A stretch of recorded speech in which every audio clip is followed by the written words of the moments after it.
Hi guys! Gusto ko lang i-share yung ating setup. Future. Malapit na yan. Kailangan na lang natin ng table. So, ito. Yan. Magkakaroon niya ng tatlong units.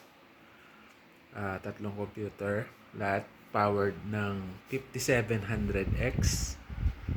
Pinag-isipan ko pang 7700 or 57X kasi masyadong maganda yung presyo ng 57X eh.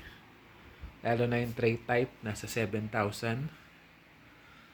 Then, ito yung ating couch. Para, halimbawa, Street Fighter. Mga ganyan.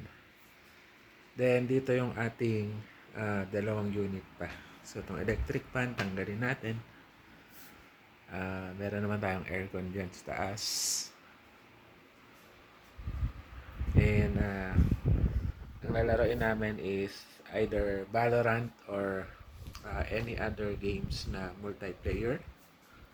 So, abangan nyo po yan para sa aming vlog.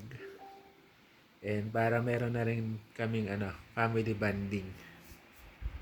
Para ma-in your face ko yung kapatid kong babae. Kasi ang galing sa Valorant eh. Eh, nag-call a friend na tayo. So, ngayon, yung setup ko ngayon dito is yung laptop muna. So, minuha yung laptop. Tapos, naka-shared yung monitor, dual screen. So, magulo pa. Pero okay lang yan. Sunod. Ganda na yan. So, abangan nyo yan guys. And please subscribe.